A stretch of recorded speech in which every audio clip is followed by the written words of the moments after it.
guys, it's Tim, and this is Pro Wrestling Unlimited, as it's Friday, and this is the Wrestling Wrap-Up. A handful of news brought to you in one easy-to-watch video. Got a lot to unpack, a lot to talk about, some potential breaking news right when we went live. Thanks to Luke, I wouldn't have saw that.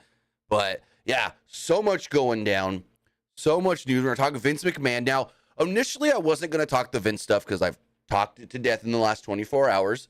We've done videos on the initial lawsuit and allegations. We've done videos about the TKO statement. We've done videos about the Vince McMahon statement. I also did a video last night that I think everyone should go check out with Dmitry Shaknovich, a lawyer out of New York City, basically breaking down what this lawsuit means legally. And I mean, this helped me a lot to know that it's not a criminal suit. It is a civil suit. Vince is not going to jail because of the lawsuit, but it could lead to a criminal suit being opened and then maybe Vince getting jail time. But this suit here, the one filed by Janelle Grant, is not a criminal suit and will not put Vince in any sort of like prison, jail, whatever you want to call it. So go watch that video I did with Dimitri last night. It is a very good watch. It's like 20-ish minutes, maybe right around 30 minutes. And he breaks down all the questions I had and the questions that people were asking me about what this actually means from a legal perspective. But we're also going to talk about some breaking news that came out just moments ago that Slim Jim may have informed WWE that they will not be sponsoring the Royal Rumble tomorrow. We're going to give a Royal Rumble preview. We're going to talk about Brock Lesnar's status for the Royal Rumble, Okada and Mercedes to AEW, and so much more. But Luke, we haven't seen you all week. What the heck is going on? How have you been? I've been pretty good. I've been busy a lot this week, with me being a full-time student and work as well. That kind of got in the way of a lot of things, but I'm here today and I'm here to talk about the wrap-up. This should be a fun one to talk about today. So, we didn't get you on the Raw review. We didn't get you on the Dynamite review. Just really quick, what did you think of Raw? What did you think of Dynamite? I thought Raw was good. I wouldn't say it was a great show, but I thought it was a decent show, I'll say. And for Dynamite, I thought it was just okay. I didn't think it was anything that great. Damn. So, apparently, speaking of not that great, it was not that great. The attendance of that show. That less than 2,000 people in the building, fan-wise. That ain't good. Jeez. That ain't good. And apparently, they have a show coming up in Henderson, Nevada, which is like right outside of Las Vegas, that as of Wednesday had less than 1,000 tickets sold. Now, I don't know when. I can look it up. AEW Ticks. I don't know exactly when that show is. I know it's coming up soon. Henderson, Nevada. So it is a Collision taping on February 10th. And as of Wednesday, the word was that they had less than 1,000 tickets sold for that show on February 10th. So hopefully in the next, 2 weeks? Yeah. In the next 2 weeks, they sell a lot more tickets, but it's like, that ain't good. That ain't good. Well, I know Collision probably doesn't do well with ticket sales. I mean, I've never heard of them doing horrendous in the form of like, people always say, oh yeah, AEW ticket sales are not all that great right now, but I never hear anyone say, like, so basically, Meltzer said on Wednesday, this is horrible, this is bad, less than 1,000 tickets. I've never heard him say, or anybody else say that so far for a Collision. So I would assume for what they're expecting on a Saturday night, they're doing okay numbers. But this is not okay at all. Well, their biggest issue is promoting. They don't really promote that well. Like WWE, they promote out their asses for a live event. Dude, they don't. No. You want to know how good WWE is? So my daughter's birthday was 2 weeks ago. The weekend after her birthday, we took her and a couple friends to a trampoline park. Random trampoline park, arcade, whatever you want to call it here in Fresno. And they had advertising on the screens for the WWE house show coming on February 24th in the trampoline park. AEW ain't doing that. Now, granted, I don't know if that was a WWE move or if that was a venue move to have the advertising there at the trampoline park. It could have been something from the venue, but regardless, when AEW came to the same venue 1 year ago, I saw no local advertising except for like the day before. So, yeah. AEW really needs to step up their local marketing. When you're seeing WWE ads at a local trampoline park, there we go. But regardless of all of that, we got a lot to talk about. And I want to say thank you for joining us here. Twitch.tv/PWU Unlimited, YouTube.com/Pro Wrestling Unlimited, and podcast services all around the globe like Stitcher, Spotify, Google Pod, Apple Pod, Anchor, iHeartRadio, and so much more. Remember, if you are watching live on Twitch, you can help us out a couple of different ways. You can help us out by hitting that donate button down below or by donating Twitch bits in the live chat. Also, remember, you can help us out by subscribing to the channel one of two different ways. You can either subscribe with a tiered subscription, or you can subscribe with Amazon Prime, because remember, if you have Amazon Prime, then you have Prime Gaming. Prime Gaming gives you a lot of cool things like free games, free stuff for games, and you always get one free subscription to any Twitch channel you want to subscribe to throughout the month, and I greatly appreciate it if you did right here, Pro Wrestling Unlimited. Also, remember to go over to YouTube, hit that join button to become a channel member, hit that subscribe button to know when we go live and post new videos. And also, remember, if you want to get your comment, question, or concern read live on the air, to donate a super chat in the live chat. Finally, head over to the Epic Games Store. Head over to the Epic Games Store and buy something. Whether you're buying a new game like Prince of Persia: The Lost Crown, getting an older game like Horizon Forbidden West, or claiming the free game, which is I'm going to butcher this name, Infinifactory. Use this code right here, PW Unlimited at checkout, and you will be supporting us at no extra cost. Hey, you trying to get that battle pass for Fortnite because you saw Solid Snake is there? Maybe you want to get Raiden from the shop in Fortnite. Use this code right here, PWU NLIMITED, for all Epic Games and Epic Game Store purchases. Oop, hit the wrong button there. So, first things first, what we're going to talk about, and I don't know how to exactly go about this. This is the Vince McMahon news. Vince McMahon was accused yesterday basically of sex trafficking, and a lawsuit was put on him by one Janelle Grant in Stamford, Connecticut. Now, I'm going to read exactly what the charges are. I'm not going to read anything from the lawsuit. There's a 67-page lawsuit that is out. Have you read any of it, Luke? Of like the lawsuit. What, the lawsuit? Very little. I haven't had a chance to read the full thing yet. Yeah, it's 67 pages. It gets graphic. It's pretty bad. She at one point says he shit on her head.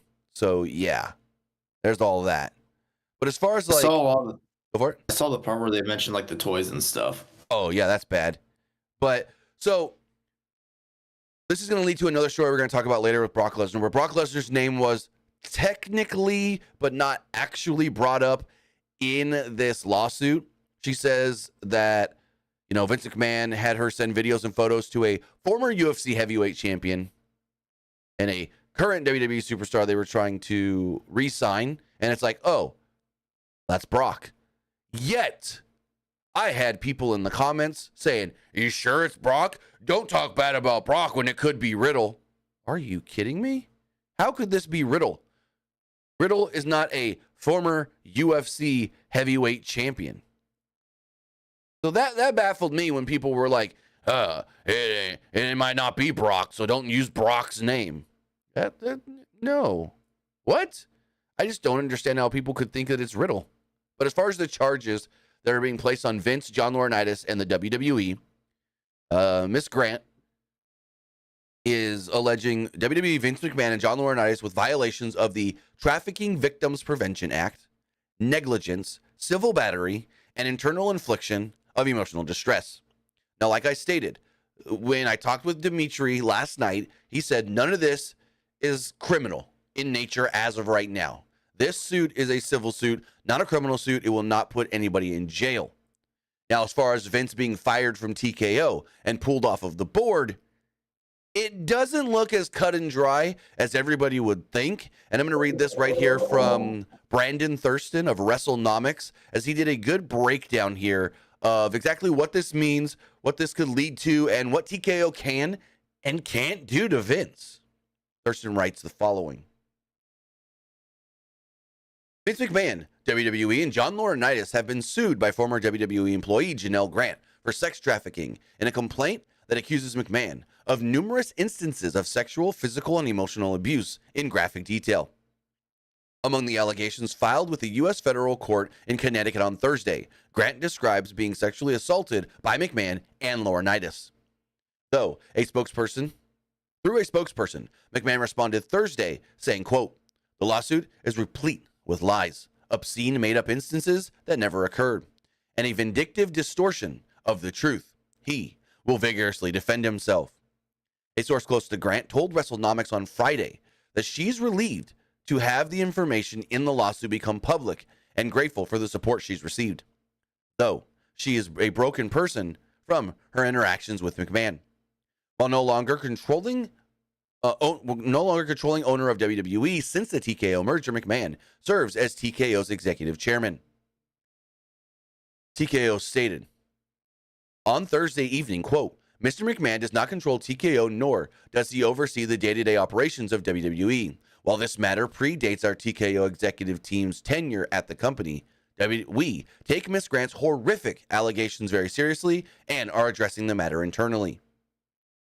Now, Grant's lawsuit accuses WWE of being complicit in McMahon's abuse, claiming multiple high-ranking executives were aware of the situation and did not stop him.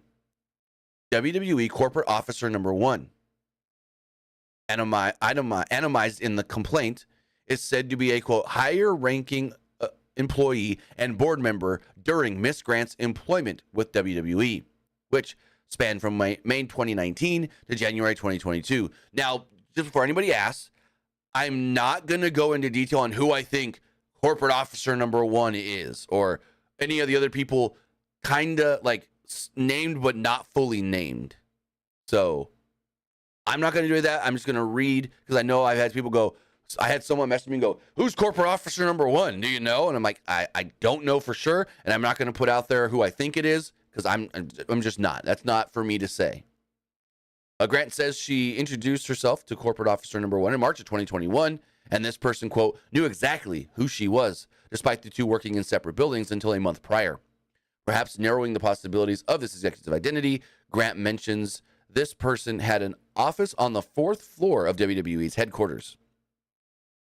Other than McMahon, now this is not me trying to speculate on who this could be. Again, I'm still reading from WrestleNomics.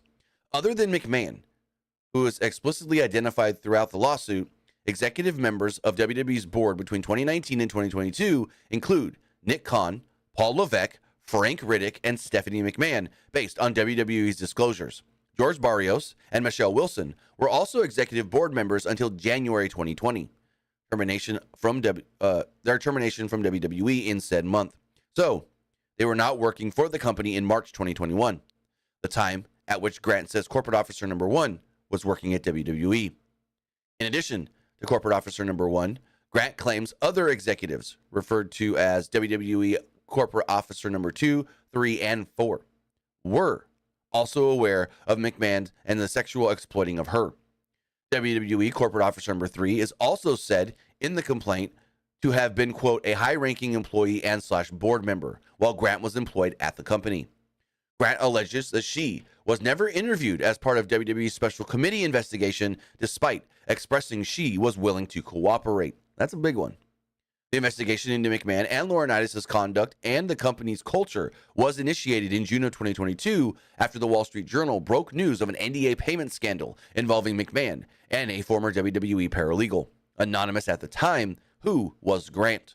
Multiple other NDAs to pay for women's silence about additional cases of alleged sexual misconduct perpetrated by McMahon were disclosed following this investigation. Now, installing McMahon as executive chairman was part of the merger agreement negotiated by WWE and Endeavor last year, which combined both WWE and the UFC into TKO. It's unclear if TKO, which is controlled by Endeavor, can initially force McMahon out of his role as executive chairman. If the parent of WWE and UFC want him gone, they need to convince Vince to resign. This is where it gets a little tricky. According to TKO certificate of incorporation filed last year with the SEC, McMahon may have rights to that position until he resigns, dies, or becomes incapacitated. Quote, 7.2 Executive Chair, notwithstanding Section 7.1b, Vincent K. McMahon shall serve as the executive chair on the board, the executive chair, until the earliest of his death, resignation, or incapacitation.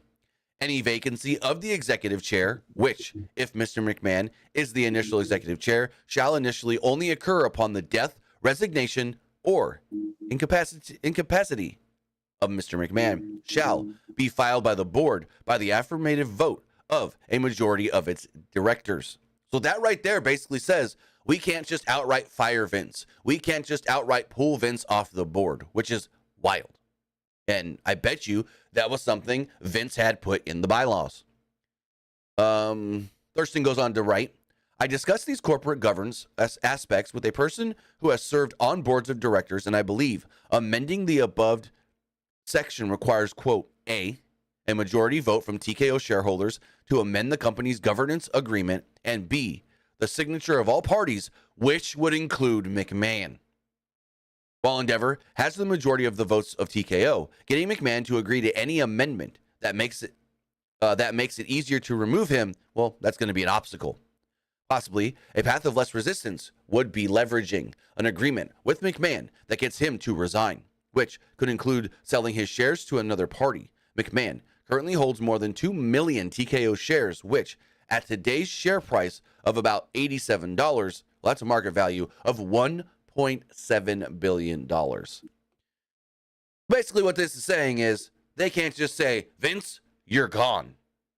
Vince basically, on a multiple of different levels, would have to agree to leaving the board and executive chair. So what do you take from hearing this as far as they can't just this morning wake up and say Vince is fired? No, it is tricky. I mean, my best bet, if they want Vince to leave, they're probably gonna have to pay him a lot of money just to like have him leave.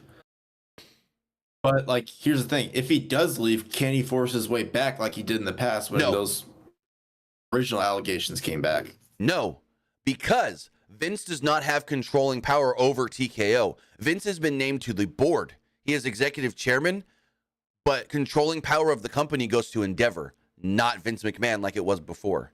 So if Vince leaves as executive chair, there's no way he himself can put himself back in. The board would have to vote him back in, and Ari Emanuel and Endeavor would have to start that process. Vince has no say on anything like that anymore. How much percent of the vote does Vince have, though, like on the board right now? Honestly, no more than The Rock would have. I think it's just an even, he's a board member. It's just an even vote for everybody. He has really no power over the company. Like, he has power over the company because he's executive chair. And so that's got a weight to itself as far as like people have to respond to him and this and that. But when it comes to him just making demands and putting motions in play, really doesn't have much power at all under my, knowledge of what I've read and stuff. So, yeah, Vince can't just weasel his way back in again. Because again, before he had 51% controlling power of the company. Now I think maybe, if any, it's like 10%, if anything. Now, where this leads to our next story, because we're going to slide right into this next story, what this could mean for WWE financially, what this could mean for TKO, and that could mean loss of sponsorship. I'll pull up a tweet from WrestleVotes that they sent out right when we went live. Literally, Luke caught this right when we went live. So I'm going to pull this up on the screen right here. Also, Luke might like this. I got some new graphics for when we do screen sharing. Go, pow. So, WrestleVotes sent out this tweet right here that states, hearing rumblings that Slim Jim has notified WWE they are pulling their sponsorship for tomorrow's Royal Rumble event. It is yet to be determined if they will remain partners in the future. Now, when I read this, I go, oh crap. This could be huge because since last year, maybe it's the year before, I can't remember exactly when Slim Jim came on with WWE, but since at least last year, Slim Jim has been a huge sponsor for WWE, like on the level of Cricket Wireless for WWE. Heck, they're bigger than the Snickers WrestleMania sponsorship now because they sponsor so many different WWE things.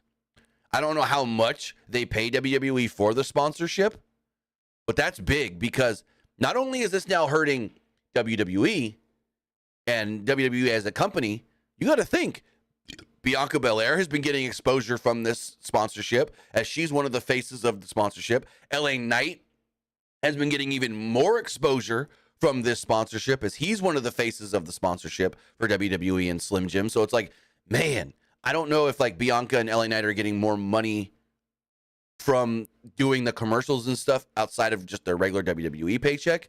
But it's like, I know somebody that recognized LA Knight on like a website from the Slim Jim commercial that they saw.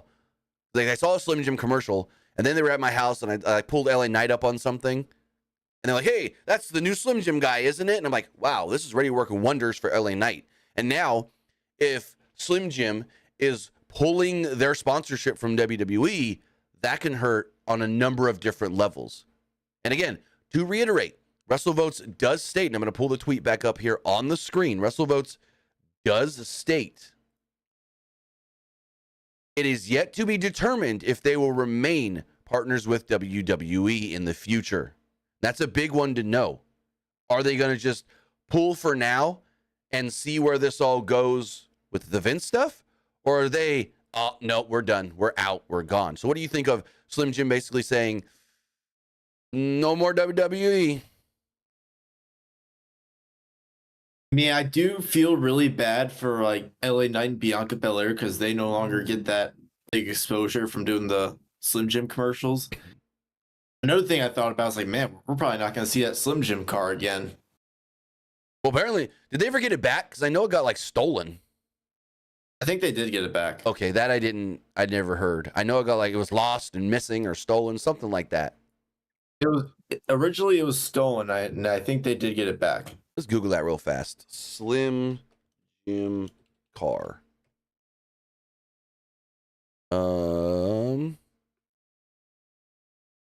Stolen. So this was from early. Oh, okay. Here we go. From December 28th. Police discover Slim Jim's stolen custom car mostly intact. Okay.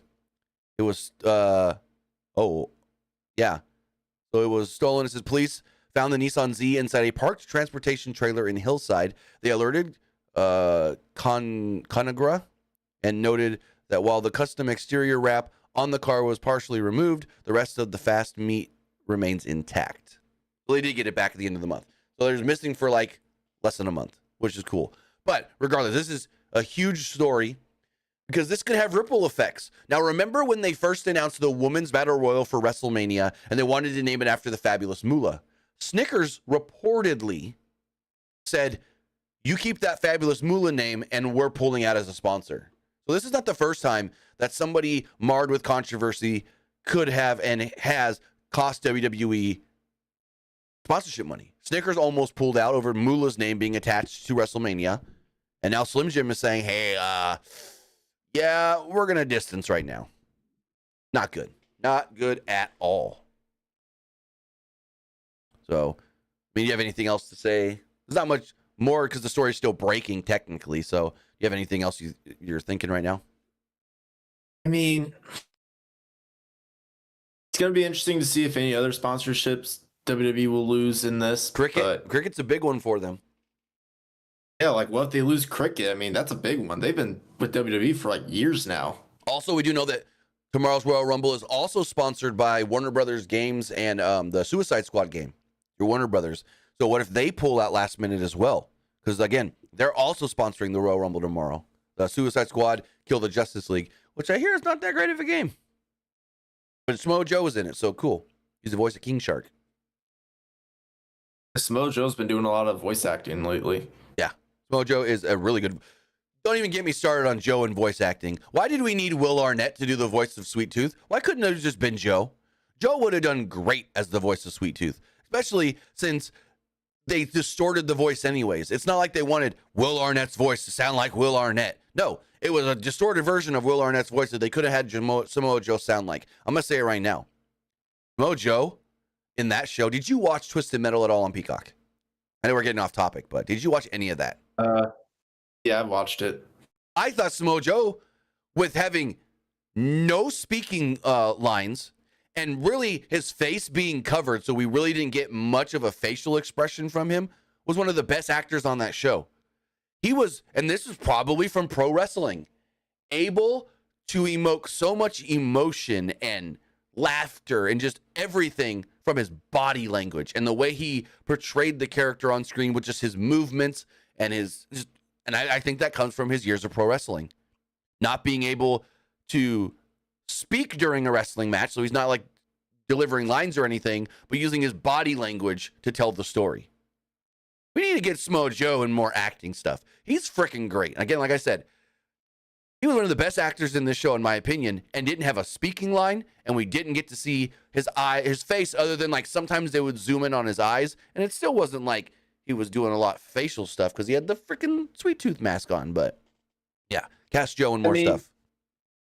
I mean, maybe it's something he could do once he retires from pro wrestling. Maybe he goes straight into Hollywood after he retires. Right. I mean, it's a possibility. And like I said, and you even said it, he's getting more and more roles, and we're hearing him doing more things. Like, not a lot, but I've heard a couple of things like, oh, he may have this, he may be doing that. And now that he's the voice of King Shark in the video game, who knows? Maybe they do, and we know how much James Gunn loves Suicide Squad. Maybe James Gunn, who is now the head of DC for their production side of things, maybe he makes a Suicide Squad animated deal, and Joe gets the voice him in that too. Maybe that's just speculation. That'd be cool.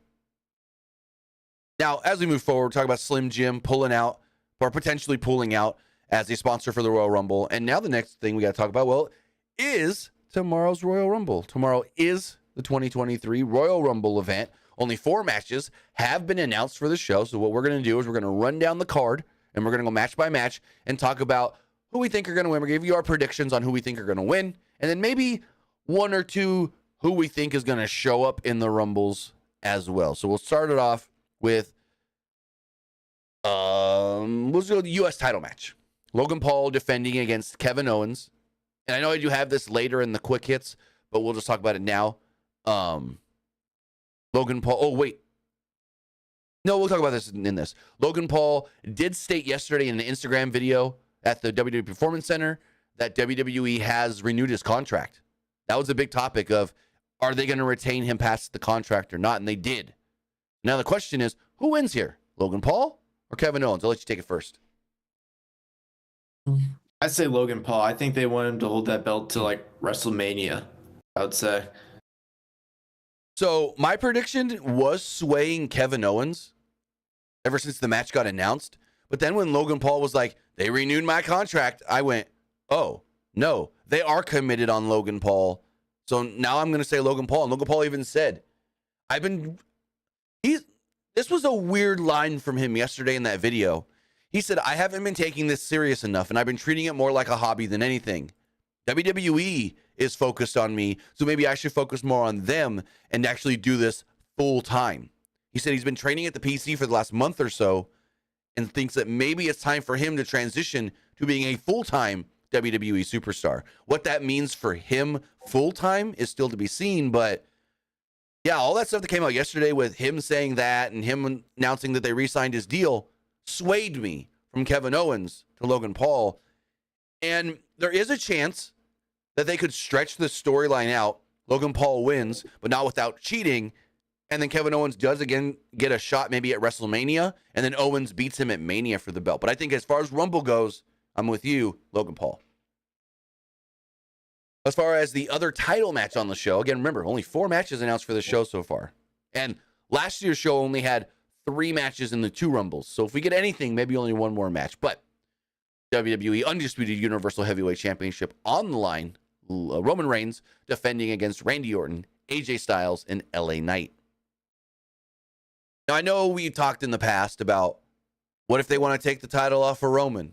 Who would they put it on? Randy versus Cody would work at WrestleMania. That would still be a story. But as far as this match here does go for tomorrow night, my heart says I want Randy to win, and then we move on to Randy and Cody, and then they can do Roman and Rock at WrestleMania without having to impede Cody. And then Cody can just get like the night 1 main event, and Rock and Roman can have night 2. But I'm still just leaning towards Roman. What do you think? Yeah, I feel like Roman is going to win here. I mean, it would be cool to see Randy win because, Randy can get his revenge on Roman for putting him on the shelf for about like a year and a half. Mm-hmm. Like, it would be cool there, but I just don't see them taking the belt off Roman quite yet. Because the rumor is maybe they might have him hold that belt so he can beat Hogan's record. Well, now here's the thing with that. And I'm glad you said it the way you just said that. Hogan's record. Hogan doesn't have a record per se.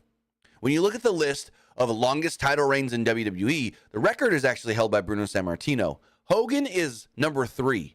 So, if Roman does pass Hogan on that list, I know people are like, Roman's got to pass Hogan so you can erase Hogan from history and Hogan this and that. It's like, what is the big difference of Hogan being ranked number 3 or number 4? You know what I mean? There's all the people crying of Roman's got to pass Hogan, so Hogan's no longer got the record. Well, first off, Hogan doesn't have the record. Hogan's number 3. And when you're number 3 or number 4, at that point, it's a moot point. Yeah, if he's number 1 or number 2, okay. But even going from number 2 to number 3, dropping from 3 to 4, it doesn't even matter. So I like you said it the way you did so that I could bring up that point. But yeah. Now, if Randy were to win, he doesn't have to pin Roman. He could pin AJ. He could pin LA Knight. He could pin either of them. And Roman still, yes, loses his belt, but doesn't lose the match and still looks strong going forward. But so you're saying Roman? You think in the end it's Roman? It would be Roman. Like I did say, it would be cool to see Randy win, but I also feel like I don't think Randy necessarily needs the win per se because he's already so established to where like this win, like he doesn't really need it per se. We'll see. So I'd say keep the belt on Roman. Right, but I'm saying the reason I would put the belt on Randy is so Cody can finish the story. Yeah, he's not beating Roman, who beat him last year, but he's still going into WrestleMania, or could go into WrestleMania, beat Randy Orton, and get the belt that the story is actually about. Because the story has always been about getting that belt, not beating Roman. Now some fans have transitioned the story into, no, it's beating Roman for the belt now because of what happened last year, which I understand why some would want it to be that way, but that's not what the story initially was. Now, right, but go for it. I feel like it kind of like transitioned to that because last year he lost to Roman, so a lot of people want it to be like Roman beat him last year, so he wants his revenge on Roman, but also win the belt at the same time. Right, and that's why go for it. And they've teased like Cody versus Roman on television a few times going into WrestleMania 40. So that's why people say like, oh, it's got to be them two again at Mania. Yeah, they did that face-to-face, what was it, last October or something on SmackDown where Nick Aldis had to get in the way and be like, not today, gentlemen, not today. Yeah, that was the night that Nick Aldis became GM. Yeah, it was. It was that same night. Okay, yep. That. Because, yeah, Nick Aldis became GM. Then later in the night, he broke up the fight, and a lot of people kind of gave praise to Nick Aldis for being like an actual like GM and not just like one of those GMs that just let stuff happen. Yep. So now as we move forward, we got our 2 Rumble matches. First off, in the Rumble match, or the Women's Royal Rumble match. Now, we don't know, and this is an interesting one because WWE has announced a lot fewer names for the Rumble this year than they normally do. So what we have so far in this Rumble: Bayley, Bianca Belair, Nia Jax, Becky Lynch. Is this Ivy Niles' first or second Rumble? I can't remember if she was in last year or not. It's her first one. Okay, so Ivy Nile and Maxine Dupree both making their Royal Rumble debuts. And before I ask you who you think is going to win, do you think we get any big surprises on the woman's side here from like surprise entrants that we're not expecting? Like Trinity, don't say Naomi because everyone's expecting Naomi because she's done with TNA. Everyone's expecting that one. That one's actually, it's going to get a good pop in the building, especially since she's from the area. I think she's from Orlando, but they're in Tampa and it's not that far away, so they can see her as like a hometown person, kind of. But other than Naomi, you see any other like surprise entrants, or maybe not see, who would you like showing up in this women's Rumble? I would love to see Tiffany Stratton in the Royal Rumble. I think she would do some great stuff in there. Okay, so to that, they've kept her off NXT television for the last 2 weeks. Could that be like, hey, she's not on NXT because she's coming up and debuting on the main roster in the Rumble? Maybe. Because they did the stuff. Also last year they had Roxanne Perez when she was the NXT Women's Champion in the Rumble. Yeah. Maybe they do the same with Elira. That's a possibility. So, but I do think Tiffany Stratton is somebody that they want to bring up probably in this year, in 2024, to the main roster, whether that is right now or down the line. So maybe putting her in the Rumble and just exposing her more to the main roster crowd would be a good thing. And I'd give her a couple eliminations. Like, I want Tiffany Stratton, whenever she comes up on the main roster, to look strong. So I wouldn't put her in the Rumble and then just have her like menu. And this is a Royal Rumble thing. Nothing against the wrestlers. I wouldn't want her to go in there and just disappear. And then we don't know, and then we forget she's even in it till she gets eliminated. I want her to go in there and get 2-3 eliminations. Go in there and have a presence. That's one that I was going to say as well as Tiffany Stratton. But the one that I would love to see that I don't think is going to happen. Now, a lot of people are still under the impression, and we're going to talk about her later, Mercedes Moné, Sasha Banks. Some think that she still could show up in the Rumble as a surprise. Now, with so many fans thinking it's possible, there's one name that WWE could bring in that would divert that attention and suffice the fans, and that's AJ Lee. If all the fans are, not all, but a majority are going, Mercedes, Sasha, and then they don't get her and they're disappointed, if you can get somehow an AJ Lee, no one's going to be talking, oh, we didn't get Sasha. Sasha didn't return. They're going to be talking, oh, even if it's just for one night, we saw AJ Lee. So that's my, and I've said this for a couple of years now, dream surprise in the Women's Royal Rumble is AJ Lee. AJ Lee is probably my favorite female wrestler of all time from an in-ring perspective and just on-camera perspective, and her mic work and all that. I thought she's one of the best they've had.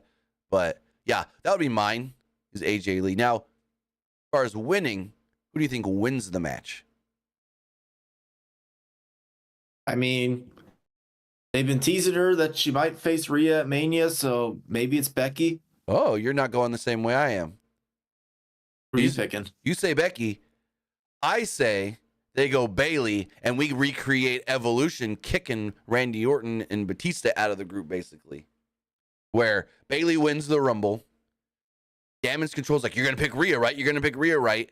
And then before she can actually pick Rhea, they kick her out of the group. They attack her, and then Bayley goes, "Oh, really? Okay, I'm gonna take Io instead," and we get Bayley and Io at WrestleMania.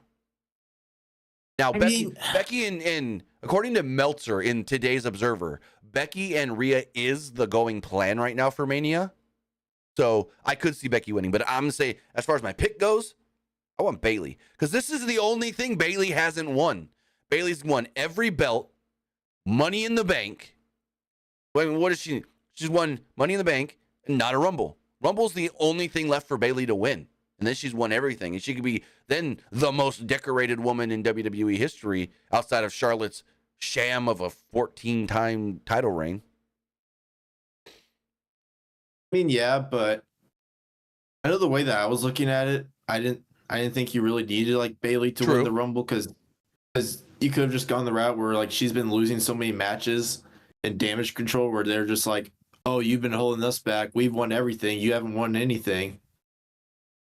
Right. So maybe they just kick her out and Bayley's like, all right, I challenge Io at Mania. Now, what if they do something that we haven't seen them do before? Now, this is just me spitballing a crazy, wacky, wild idea. What if Bayley does pick Rhea? We think it's going to be Rhea for like 2 weeks. Then Damage Control turns on Bayley, and Bayley goes, I'm pulling it. I don't want Rhea anymore. I want you. I want Io. We've never seen that. We've never seen somebody pick a champion only to then flip-flop it and pick the other champion instead later. There's a possibility. I know it's probably not what's going to happen, but I mean, it's something they haven't done yet. True. So looking at the men's Royal Rumble match, we do know officially in this match, Cody Rhodes, CM Punk, Kofi Kingston, Bobby Lashley, Damian Priest, Drew McIntyre, Shinsuke Nakamura, Chad Gable, Gunther, Otis, and Akira Tozawa. Now, as far as who I think is going to win this, there's like 3 names floating in my head. There's Punk, there's Cody, and then I don't know if I was on with you when I talked about this scenario. You come down to the final 2. It's Punk and it's Cody, but there's still one person left to come in. The countdown starts. It's only Punk and Cody left in the ring. Number 30 then comes out, and it's The Rock. What if that happens? Because, like I said before, when's the last time we have seen before number 30 comes out that there's only like 1 or 2 people left in the ring? I don't remember the last time that's happened, if ever. I don't think we've never gotten that. Yeah. We've never had number 30 come out when the ring is, at least to my knowledge, full, basically. So that would be a cool one. Again, a thing they've never done before, or haven't done before to my knowledge that I can remember. And yeah, so I think as far as my pick goes, I'm going to go the sentimental route and go Cody. Cody wins twice in a row, last year, this year. But yeah, I would love to see Cody win. I want to see Cody win. I want Cody to get that main event at WrestleMania. But even as we heard in all the rumors this week, Rock and Roman at WrestleMania is still like on the table, and they're unsure where Cody sits right now. So as far as it goes, I'm picking Cody though. What do you think? Yeah, I think Cody's going to win as well. As far as other people who might be in the Rumble, like what are some NXT names that could be in it? Because I don't think we got any NXT names last year. Maybe they had some this year. Carmelo Hayes has to be in it. He's already featured on SmackDown like for the last like 2-3 weeks. So I think Carmelo Hayes has to be in this Rumble. And then whatever happens, especially if he loses to Austin Theory tonight, how great would it be if he loses to Austin Theory tonight because like Grayson Waller helps him cheat, and then he gets to eliminate one, if not both of them in the Rumble tomorrow. That'd be cool. That'd be pretty cool. But as far as maybe they could add like another one that maybe someone like a Braun Breaker, or I don't think they put in Lexus King. I think it's too early to put him on main roster. I wouldn't say Lexus King. Now, you say Braun Breaker. Have you seen Braun Breaker and Baron Corbin, the tag team on NXT? Yeah, it's kind of, they got some comedy in there. I think as a team, they've got really good chemistry together. Like they work really well together as a team, which I wouldn't have said before this. But I think they're one of the better tag teams in WWE right now.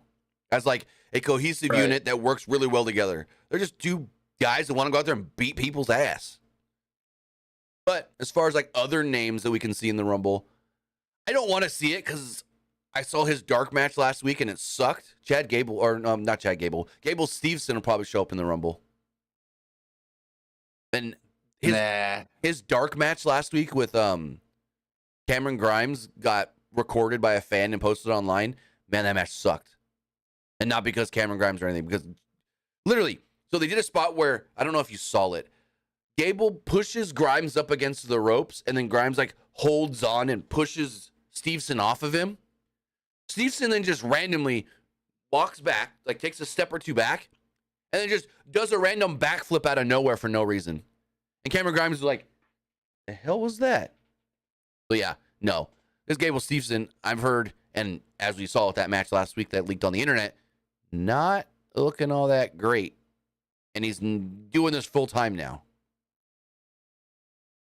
But if I'm thinking of other men that I would throw from maybe NXT into the Rumble, Booker T. You always love to see Booker show up in a Rumble, just even for a minute or 2. Booker T, maybe Trick Williams. Oh my God. I think Trick Booker needs to be Williams on would get a huge pop. Booker needs to be on commentary for the Rumble, and then Trick comes out so he can do his thing on the main roster show. All right, man. That gets over every week on NXT. Like, I always see tweets of, I'm laughing. Booker's so great when Trick comes out to the ring.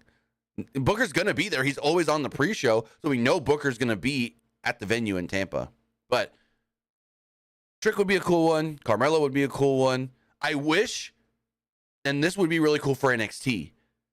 We know they're building towards Carmelo turning on Trick. I kind of wish that was already more fleshed out. And maybe this is, no, they wouldn't do this before Vengeance Day. If this was after Vengeance Day, it would make more sense. But like Carmelo eliminates Trick from the Rumble. That'd be a cool one. I don't think they do that. Not with the if it was after Vengeance Day, maybe. But I don't think they want to tease Carmelo really turning on Trick before the big title match with Dragunov. Which is maybe another one we could see in the Rumble, and him and Gunther come, face to face. Dragunov and Gunther. Oh, dude, the entire UK would go ballistic if that happened. That'd be a cool one. But like, those are the names that I'm thinking. Like you said, Braun Breaker, which I agree with that one. That'd be cool. Carmelo Hayes, he's basically a SmackDown wrestler now that's just not finished his NXT storyline yet. And then Trick Williams and Dragunov, those two as well. And like you said, we saw the NXT Women's Champion in the Women's Rumble last year as Roxanne Perez. So it's not like they couldn't throw the NXT Men's Champion in the Rumble as well. Oh, yeah. Another name that could also return, maybe Andrade. Yeah. I mean, he's all but said to be coming. He doesn't live far away. He lives in Miami. Maybe they're going to be in Tampa. Easy flight for him. Maybe they put him in the Rumble. I would love. I didn't think about that Rumble one. And maybe have him square off against Santos Escobar. Now now we're going to go off on another tangent. Here's my thing with Andrade coming back to WWE. I don't want him involved in the LWO stuff at all. Because I feel like he's someone that can shine on his own. I mean, I don't either, but it's good storyline because you have that connection with him and Zelina Vega. True. But my whole thing... that's why fans would be like... That's like... I can see some fans wanting that, but I feel like at the same time, it's like... Just let him be on his own, but it would really suck if he goes out on his own. He's not going to have Zelina because Zelina, she's in the LWO. Exactly. Now, who are you going to add with her? Like Elektra Lopez or? Oh, I still think 100% Elektra Lopez is coming up and is going to be with Santos, Garza, and Carrillo. And then you have Zelina on the Latino World Order side, and you have Elektra on the Legado World Order side. They just got to get past that match next week with Lola Vice. Finish that stuff up with her and Lola Vice, and then she can come to the main roster. They're finishing up her story. Yeah. I mean, she really doesn't have to do much on the main roster, really. I mean, no, she can be more of a manager type. Yeah. She cut. I mean, she's good on the mic. So. Did you hear her promo on NXT this week? I don't know if you watched NXT. She cut a hell of a promo on NXT. Yeah, like she could just be like more of a manager than like a wrestler. Tony Kanam in the chat says Timmy wants Andrade to join Legado del Fantasma. I didn't say that. I said keep him away from all this LWO stuff. That's what I said. All of it. Whether that's Latino World Order or Legado World Order. I don't want him involved in any of it. Because right now, all the Mexican stars on the main roster are all lumped into this. And I don't want Andrade just lumped in and then think, oh, just another Latino star doing the same thing as all the other Latino guys. Nope. Andrade is somebody that needs to be out there and challenging freaking Logan Paul or whoever the champion's going to be for that U.S. title. Remember, he's a former U.S. champion. I'd love to see Andrade versus Kevin Owens or Andrade versus Logan Paul for the U.S. title down the line. But as far as other surprises in the men's Rumble, give me X-Pac. He said he's not doing it, but I think he said that to divert attention. I think we're getting Sean Waltman. I don't know when this person's going to be cleared, but I'd love to see Rey Mysterio return. They said that Rey was actually trying to get back in time for the Rumble, but we haven't heard anything since like the beginning of the month. So it would be cool though. It would be perfect for him to return the Rumble. Actually, have him eliminate Santos. Yeah, have him eliminate Santos. All of a sudden, Dom comes out next.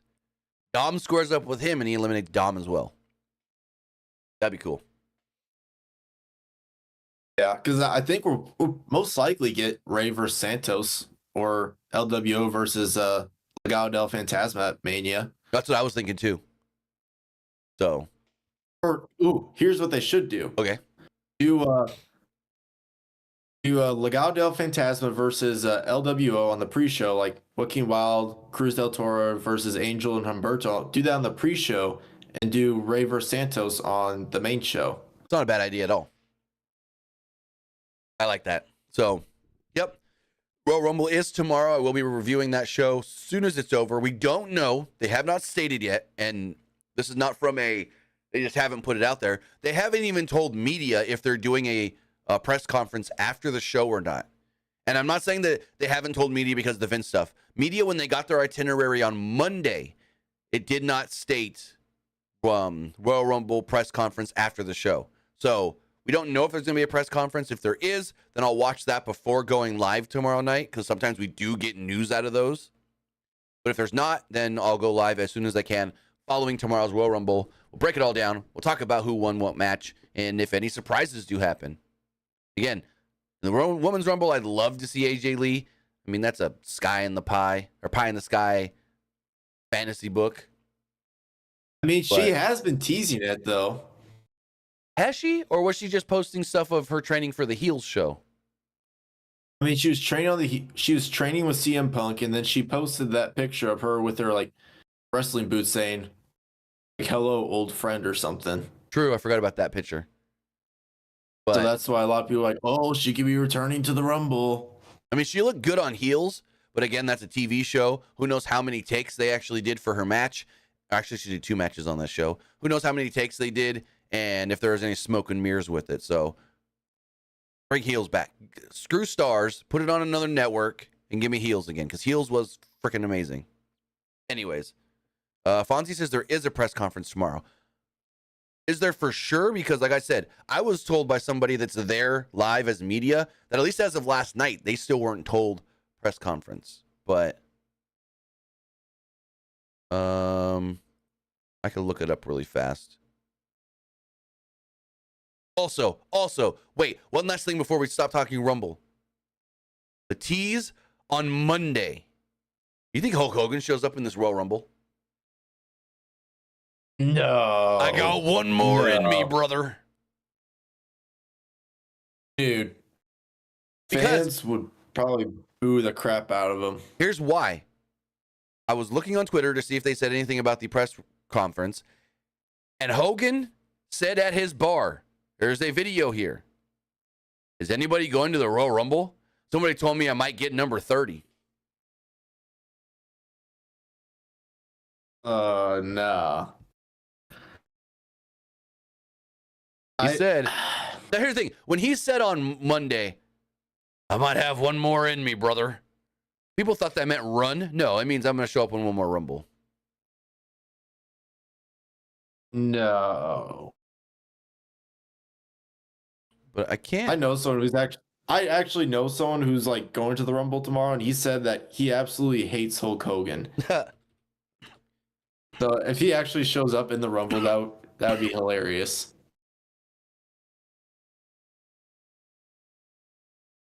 Wait, excuse me. Even like I think even Sean Ross Sapp was saying how much of a bad person Hogan is. Oh yeah, well, a bad person, of course. Was he great for the world of professional wrestling? Yes. Was he a bad person in real life? Of course. Also, Peacock does have something up that does state Royal Rumble press conference at 8:15 p.m. Pacific tomorrow. So there is a press conference in play now. Like I said, as of Monday, when I saw the itinerary of what media was going to do all week, it wasn't on there as of Monday. But that is our Royal Rumble predictions. We may be right, we may be wrong. We didn't agree on everything, and so we'll see how it all does go. We got some more Royal Rumble stuff to talk about as far as news does go as well.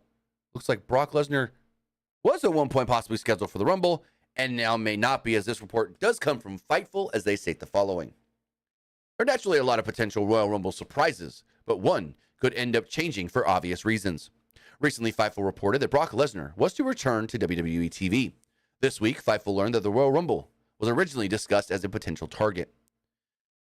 This was reiterated to Fightful Thursday, but it was noted that in light of Lesnar's implied inclusion in the Vince McMahon lawsuit, that may change. So we had heard both, Fightful and the Wrestling Observer had been talking recently that Brock was coming back soon. Brock was going to set up his Mania feud and go from there. It wasn't known 100% if Brock was going to be in the Rumble, but this sounds like that it was a very highly, that's wrong. It was the most possible thing that they were going to do. It was the easiest way to bring Brock back. You have somebody eliminate Brock, and then boom, there's his Rumble match or WrestleMania match. And so with the allegations from yesterday, we're not going to get too much into them anymore, that, Brock was involved in some of this sex trafficking stuff with Vince. Granted, Brock never had sexual relations with the young woman because a snowstorm impeded that, according to her. Brock was still engaging via text message, photos and videos, and this and that. So we'll see where this leads to. I said it yesterday too. As soon as I saw that Brock was mentioned per se in the lawsuit, I go, oh, so you can't bring Brock back now, can you? So what do you think of this? You think they hold off on a Brock thing till this blows over, or Brock will be in the Rumble? I would hold off on it. That's what I would do. Just play it safe. Because I feel like if they did, it would probably be bad for WWE. Because heck, what if they lose more sponsorships because they put Brock Lesnar in the Rumble because he was like linked to these allegations? That could be a thing. Oh, you're going to highlight a guy that was involved in all of this? No. Yep, I didn't think about it like that either. I just thought it was a perception thing of Brock. But no, that could be a really bad perception thing on the company and could infuriate sponsors. Ooh. Okay. That's another one that I didn't think of. So, yeah, I don't think Brock shows up tomorrow. I'm not saying it's 100% he's not. He still could. Who knows? But, yeah. We'll see, because they already lost Slim Jim sponsorship, apparently, reportedly, allegedly, according to WrestleVotes. Heck, what if they lose, like, Cricket Wireless if they put Brock in the Rumble? Right? Again, I also said, well, this one they wouldn't lose during because it would already, I would say the Suicide Squad game, but if they're going to lose it because of Brock, it would have to be before the Rumble starts, because they're going to be plugging them, because they're going to plug them down on SmackDown, and then they're going to plug them. Yeah. So now that makes me think, what was going to be the Slim Jim thing on the Rumble tomorrow if Suicide Squad was the main sponsor of the pay-per-view? Were we going to get a Slim Jim commercial? Were we going to get a Slim Jim match? Was it going to be Logan Paul and Kevin Owens for the U.S. title presented by Slim Jim? That's probably what it was. It's just like Ray and Dom presented by Cinnamon Toast Crunch. Which I still can't find those Rey Mysterio Cinnamon Toast Crunch boxes at Walmart. I was told I can get them at Walmart. I wanted to buy one and not open it. But then, yeah, I went to Walmart, multiple Walmarts, and never saw that box there. Anyways, yeah. Most likely, no Brock tomorrow. I'm going to move some things around. I'm going to switch this up just so like the AEW and WWE news kind of stick together, or the WWE news all sticks together. It is being reported by Dave Meltzer in the latest Wrestling Observer newsletter that what we saw this Monday on Raw, as far as like some of the production changes, those are going to keep going, as Meltzer writes the following. The change in the look and feel of the television show under the vision of Lee Fitting was noticeable on Raw this week. There were more elements done to make the show feel more like a sports show, such as UFC slash boxing style tape. Excuse me, boxing style tape showing the arrival of Punk and Rhodes to the building with the clock and other elements of the sports show that fitting will produce an ad. So basically, if you don't know, Lee Fitting does come from ESPN. He was the lead producer for a long time of College Game Day, and now he's one of, and this, I say this for a reason, one of the new directors and lead producers of WWE television, because the rumor is that they don't feel like any one person can do that job by themselves as well as Kevin Dunn did, and they may be hiring maybe 2 people to be like directors of the show. But we did see, and I did like that on Monday when it showed Cody Rhodes walking in, and it was like 4:30 p.m. and then it showed CM Punk 4:50 p.m. These 2 showed up at the building. They're ready for their face-off tonight. Like, I thought that was great. I thought that was really cool. It was different. And I would love to see a little bit more, maybe not a lot, but a little bit more of like a sport aspect in the production of Raw, SmackDown, or whatever. And we'll see. Maybe we get more of that tonight on SmackDown. But what are your thoughts on maybe doing more sport instead of entertainment stuff with the broadcast? I think it's cool. It's basically WWE's way of trying to make them look like a legit sport than like more like entertainment like side, because that's why they do the WWE draft a lot, because it makes them look like a real sport than like more like an entertainment perspective. Now, when it comes to production changes, I don't have this in my notes, but I do want to bring this up. They made a change to the broadcast team. Kevin Patrick is out. Kevin Patrick is not just out on the broadcast team. He's been released by WWE. Now the big question is, we know Michael Cole will be filling in for him tonight on SmackDown, but who do they get permanently? Does Cole just work both Raw and SmackDown every week, or do they bring somebody else in? If it was up to you, and I'm asking you this question first before I give my answer, because I don't think you're going to have my answer, so I want to hear yours first. If it was up to you, who do you think they should put in the spot of Kevin Patrick on SmackDown with Corey Graves on commentary? I don't know, really. I can give you my off-the-wall answer. Like, it's ridiculous, but possible. Ooh. Triple H likes bringing back his people. Triple H loves Mauro Ranallo. Mauro Ranallo didn't want to work the main roster because he wouldn't work for Vince. What if Triple H somehow gets back Mauro, and it's Mauro and Corey Graves on SmackDown commentary? That would be really cool because everyone loves Mauro. It also fits in with we want a more sports feel, and Mauro is a legit sport, like real sport. I hate using that word real, but sport announcer. He does MMA and boxing. Now, I know the one that people are most likely going to say, just bring up Vic Joseph. I don't want to break up him and Booker. They have such a good rapport and good chemistry on NXT. I don't want to break up him and Booker. They're too good together. I mean, Mauro had a lot of great moments during those NXT takeover days. Yeah.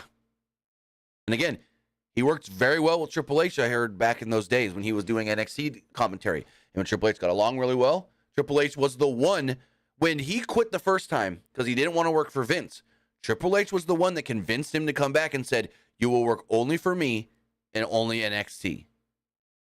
So I think now, with Vince basically having no say over anything when it comes to the production of the show, there's a good chance we could see Mauro Ranallo come back. Now, do I think it's going to happen? Probably not. Would I love to see it happen? Oh, hell yeah.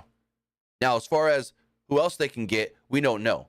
Because, when they brought in Jimmy Smith, for instance, he wasn't someone that they promoted from in the company. That's somebody they hired from outside of the company that just couldn't pick up the WWE stuff well. So it's kind of all out there. You could be like, oh, bring up Vic Joseph. Oh, promote somebody else that you've been, But it's not that cut and dry and that easy when they've already in the past shown us Mike Adamle, Jimmy Smith. They'll bring in somebody from another sport and try him out. Usually don't work, but they'll try him out. Also, I don't know if a lot of people remember this, but I think back in 2019, there was a lot of controversy with like Corey Graves possibly like bullying Morrow.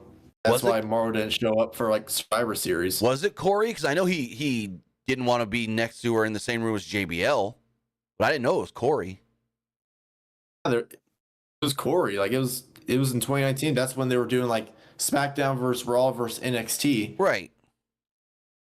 And like I think they were supposed to bring Morrow on there because they wanted someone from NXT doing commentary as well, but like he didn't show up. Okay, I see it right here. It says Corey Graves apologizes for tweet criticizing Mauro Ranallo. WWE announcer Corey Graves has apologized for criticizing colleague Mauro Ranallo on Twitter, causing Ranallo to pull out of commenting at Sunday's Royal Survivor Series pay-per-view. Ranallo was calling the action at Saturday's NXT TakeOver. Graves sent a pair of tweets criticizing Ranallo's commentary. Ranallo, who has been open about his battle with bipolar disorder, then deactivated his Twitter account and did not take his place at the commentary desk the following night. Somebody said, I just turned on NXT TakeOver. How many Chicago rap references has Mauro made so far? Corey said, far too many.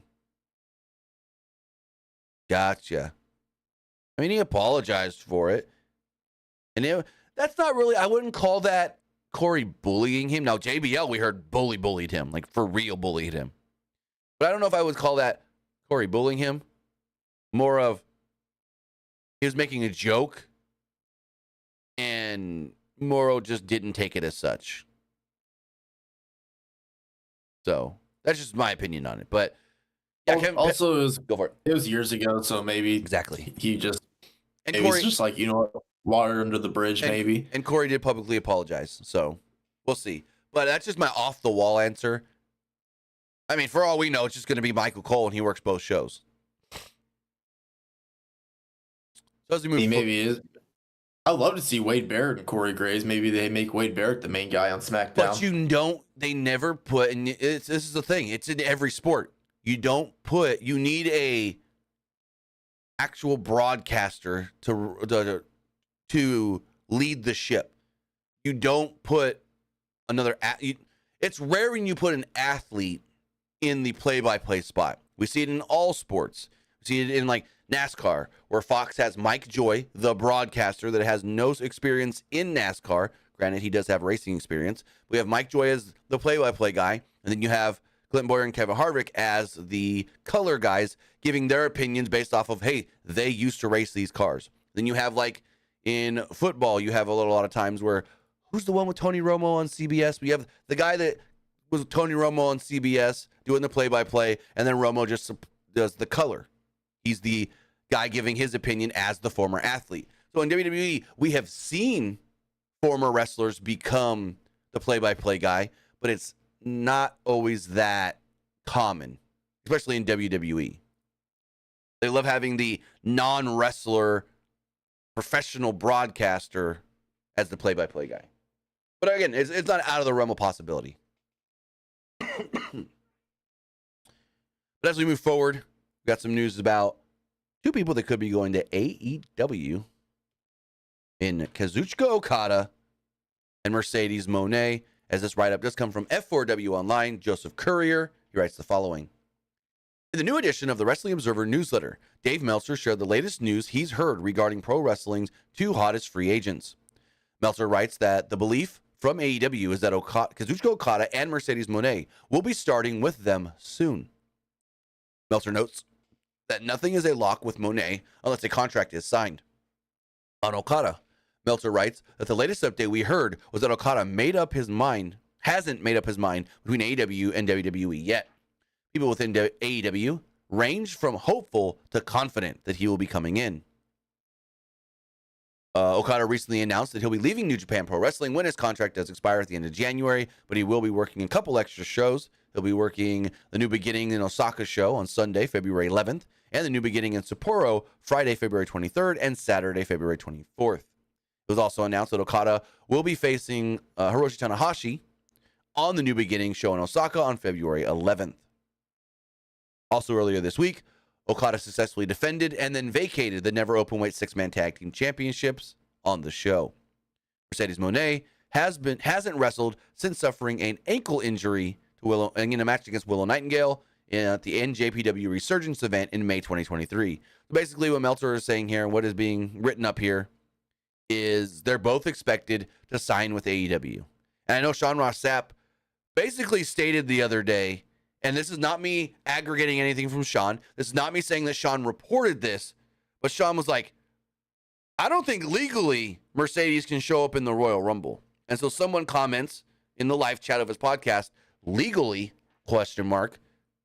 What does that mean? And Sean goes, I don't know for sure, but I suspect she's already signed a deal with AEW and they're waiting for the right time to debut her. And I think Brian Alvarez has said the same thing. I think she already signed with AEW. They don't know that for a fact, but everything that they're hearing makes them believe and suspect that Mercedes has already signed. And it's just a matter of time of when's the right time to debut her. So what do you think of both of them potentially showing up in AEW? It's going to be great for AEW because, they already signed Will Ospreay, and them adding Okada to that roster, their roster is going to be stacked. And it would have been cool if he signed with WWE because I feel like he could have done a lot more things there. Okada and Seth Rollins. Yeah. That's what I want. Or give me Okada versus Cody again. I know we've seen that in the past, but I'd love to see that match again under Triple H. There's a lot of matches he can have in WWE that'd be really fun. Well, give me Okada and CM Punk. Yeah.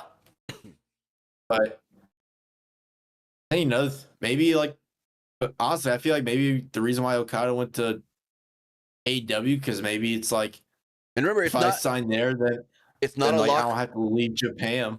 Right. And remember, it's not 100% a lock yet. He hasn't made up his mind as of this week. And the one thing, like you just said, maybe he feels like Tony Khan will let him live in Japan. I think Okada is such a big name that they should use him like a Brock or a Roman and only bring him in for the big shows. Don't have him on every single week. Just bring him in right before the pay-per-view to build up whatever he's doing at the pay-per-view. And then he can still stay in Japan and he could still work New Japan. We know that AEW will allow their talent to work New Japan, as we saw at Wrestle Kingdom. So that's another. Right, but here's the thing though. They kind of New Japan kind of wrote him off this. This is his last match. So maybe. Well, because they don't know where he's going. They don't know if he's going to AEW. They don't know if he's going to WWE. And even if he does go to AEW, will he go back and work a New Japan match? And if he does, when? How frequent? So they're under the impression of he might go to WWE, and so we may not even have a chance if he goes that way. He hasn't made up his mind. Actually, I got it. I know he's been working a little bit of TNA as well, but I don't think he signs there. No, that's a nothing. That was just a one-shot whatever. That was nothing. Now, here's my thing. Bring him into WWE. Okada challenges Gunther for the IC title at WrestleMania. Oh, dude. That match would be amazing. Okada would have to win. He would have to win. Gunther broke the record. He's got the longest title reign. You can take that title off of him whenever now. But that would be a great way to solidify Okada to this WWE audience as, no, this is a big deal guy. This ain't just a guy we signed. This is a big deal guy, and he's beating Gunther of all people. And then Gunther can move on to the world title. Would that hurt Gunther, though? Because he's already done so much with the IC title to where if he tried to go on a different title, would it be like a downgrade almost? No, because he's going for the more prestigious title. If he's going from the IC to the world heavyweight, that's a jump up, technically. I mean, I get that, but the more important he broke the record. Yeah. But fans kind of allude him to the Intercontinental Championship now because when people are going to start thinking about the IC title, they're going to start thinking about Gunther. So if he tried to move on to a different belt, but maybe that could hurt him a little bit. No, because you can say the IC title. You can say the same thing about Brett and Shawn in the 90s. They were both successful, especially Shawn, very successful Intercontinental champions that then became WWE World Champion. You build your name off of that IC title, so that way when you do win the world title, it means that much more. This guy that was a fantastic, amazing, great, stupendous Intercontinental champion that we loved as the champion is now the champion, the face of the brand, the guy doing all the promotion for the company? Oh, yes, please. So I think it's actually a benefit for him that he has been so successful as the US champ or the IC champion. Now, Maybe. when we talk about a New Japan wrestler possibly coming to WWE, we can also talk about a former WWE wrestler working New Japan, and that's Nick Nemeth. Nick Nemeth actually did an interview recently. I thought I'd bring this up. This was interesting about what WWE star actually helped get him into NJPW, into New Japan, as he said the following on the Talk is Jericho podcast, stating, quote, a long time ago, I was like, every time a contract comes up, I'm like, all right, I'm going to get out of here. And he, Nakamura, goes, quote, if you ever get out of here, you know, I got some connections, and I would like to help you out as well. He said when he got released, the first thing I want to do was like, man, I've never done independence. I haven't gone out of the country except for with WWE. I go, I'm still friends with Shin. Hey, Shin, you think I'm good at wrestling? And he laughed. I was like, what do you think about Japan? And he's like, I got you. And then put a couple pieces together and get to Rocky Romero, who is the go-between. Luckily for me, they were happy and excited to have me. That was one of the first things I did when I got released. So it's really cool to see that him and Shinsuke built that kind of friendship and a relationship where Shinsuke was like, no, you're not here anymore. I'm still your friend and I want to see you succeed. I'm going to help you. Hey, here's who you need to talk to. Here's what you need to do. Go work New Japan. I think you're good enough. I thought that was really cool to hear. Any thoughts? Oh, yeah. I think that's pretty cool as well. You know what else could be really cool? A movie about the Hart family. Now, have you seen the what's it called? The Iron Claw movie. I've seen it. Okay, what did you think of it? Did you like it? Did you not like it? I thought it was a good movie. The one thing I didn't like was the Ric Flair, the guy playing Ric Flair. Nobody liked that. The guy couldn't even get a proper woo.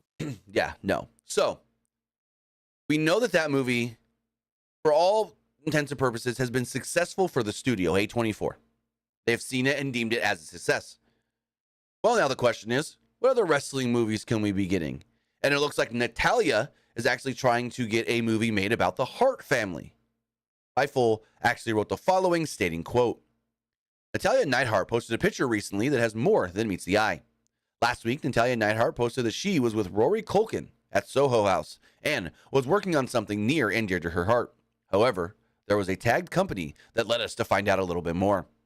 Natalya tagged Yale Productions, which has produced The Kill Room, Becky, Chick Fight, The Wrath of Becky, and other films. Fightful has learned that there has been heavy discussions about creating a film based on the history of the Hart family. Based on what we've heard, this has been talked about for quite some time, though details are few and far between.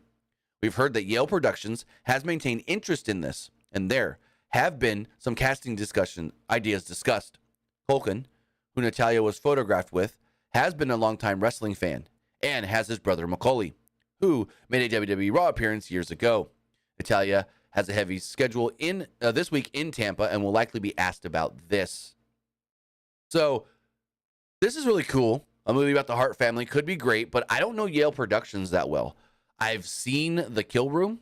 It was okay, but I haven't heard of any of these other movies. Becky, Chick Fight, The Wrath of Becky. I don't know any of those. So I don't know if Yale Productions is a good or a bad studio. Like I said, I've seen Kill Room and it was all right. I probably would never watch it again. But a movie on the Hart family, that would be crazy. The big question is, what do they actually talk about? They'll talk about training guys in the dungeon. They probably won't talk about training Benoit. They'll talk about Stampede Wrestling. How far into Owen's death do they really go? Do they blame WWE? Do they not blame WWE? If Natty, so my whole thing is if Natty is working on this, if she's one of the ones that wants to get this done, are they going to go easy on WWE when it comes to the Owen death? Because we know if it was Martha in charge, she'd probably have them blame WWE hand over fist. that's my big thing is, are they easy on WWE for the Owen death? Are they hard on WWE? Are they indifferent? Do they blame WWE? Do they not? How do they even talk about it? Because it's got to be talked about in this movie. And so there's so many questions. And I can't compare this to Iron Claw again because it's going to be a completely different production company, different writers, different director. But we know the Iron Claw did well just based off of, hey, this is about some wrestlers. It did well just based off of its premise. So if that's the case, this one should do pretty good as well, just based off of successful, famous wrestling family. Any interest in you to see this movie get made? Hey, my whole thing is like, would they need Martha's permission to include like Owen in the movie? That's a tough one. Maybe. I don't know. That's where it gets a little sketchy. I feel like if they need Martha's permission, and she'll then I'm worried she's probably gonna be like, only put Owen in the movie if you guys can like blame WWE for his death. I don't know if she would go that far to say you have to blame him, but it's like you can't do a Hart family movie and not have Owen. Like, you can't. Right. I mean, you can go the route of saying, well, they left out the kids in the Iron Claw movie. Yes and no. They were the less famous ones. And the reason they didn't put, now I'm going to blank on the name, the youngest son, is because like two of the sons' deaths were so similar that they felt it was redundant to the story for the casual moviegoer. Now I'm blanking on his name, the youngest Von Erich. But yeah, so they did mention him like in the end of the movie, though. No, that's the oldest. The baby, the 6-year-old that dies, that's actually the first Von Erich son, but he died at 6 years old. So that's not the youngest son. The youngest son wrestled. I can't remember his name now. Von Erich family. But no, the one you see at the very end that they're like, where's Jack boy? Where's Jackie? Where's Jack? And you see the little 6-year-old kid. That's actually the oldest. The first Von Erich son. So it is Chris Von Erich is the one they left out. But his and Mike's death are so similar. That's why the writer and director said that they were left out, because it would have been redundant to the normal. Like, it would have been good for the I know the Von Erich story fans, but someone watching it not knowing the story would have been like, why did you just do the same thing twice? So, yeah, him and Mike were very similar in their story. But moving forward, we got some quick hits for you. Before we talk about the quick hits, we got to talk about our sponsor, Upscale Bling. Are you looking to up your accessory game? Why not do so with Upscale Bling? Upscale Bling is your source for in-style chains, watches, rings, and many more awesome products to level up your wardrobe. Not only are their products high quality, but they're also affordable. Don't take just my word for it. Go check them out right now at blingupscale.com. Head over to blingupscale.com right now and use code PWU Unlimited at checkout to get 20% off your entire order. Again, that's code PWU Unlimited at checkout for 20% off at blingupscale.com. Check it out today. All right, so some quick hits for you guys. First off, we've already seen the first, I guess you could say, iteration of WWE and TKO distancing themselves from Vince McMahon. This image you see here on your screen is of a Vince McMahon WrestleMania winner t-shirt that yesterday was on sale at the Royal Rumble Superstore in Tampa.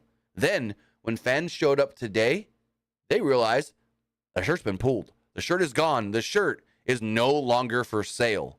So WWE is no longer selling in Tampa in person the Vince McMahon 99 Royal Rumble winner shirt. Now, you can still go get it online.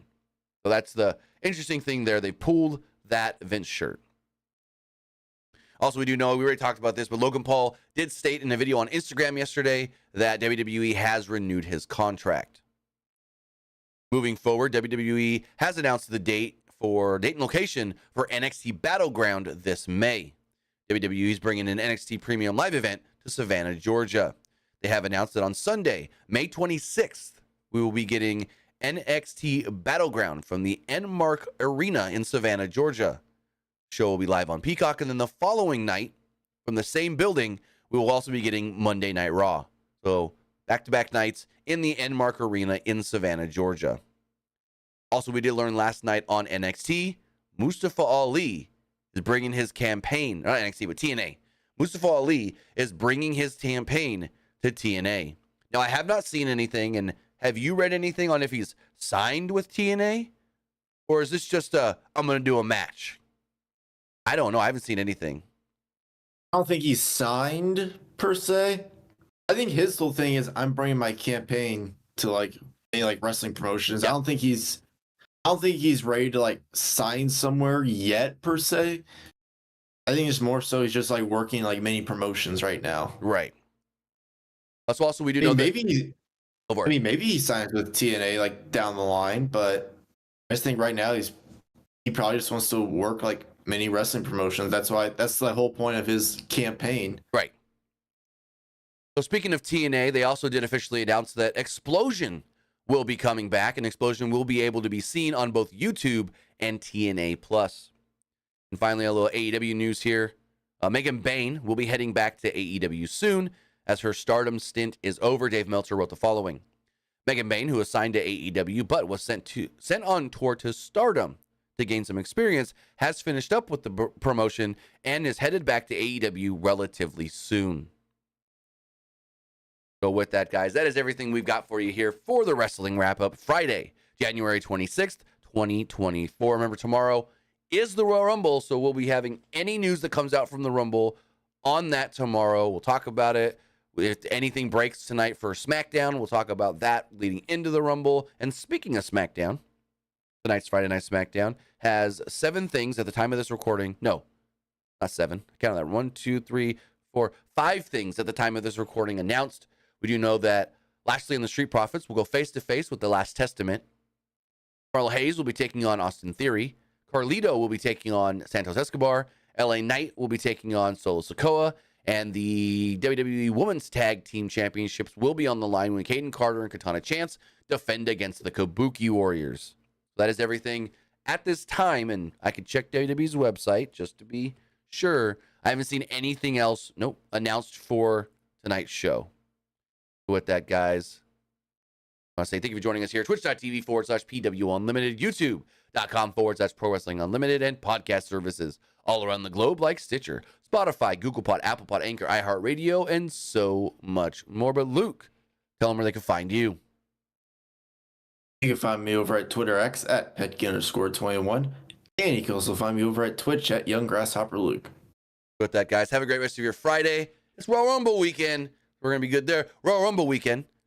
We're going to figure out who's playing in the Super Bowl after Sunday. So, big sports weekend coming up. A lot of sports over the next month as far as weekends do go. There's Royal Rumble and football this week. Next week, NASCAR comes back. Then we've got the Super Bowl. Then after that, we got more NASCAR as the season opens with the Daytona 500. So, from a sports fan's perspective, a lot of big weekends coming up going forward. But with that, I want to say thank you guys and have a good one. See you next time.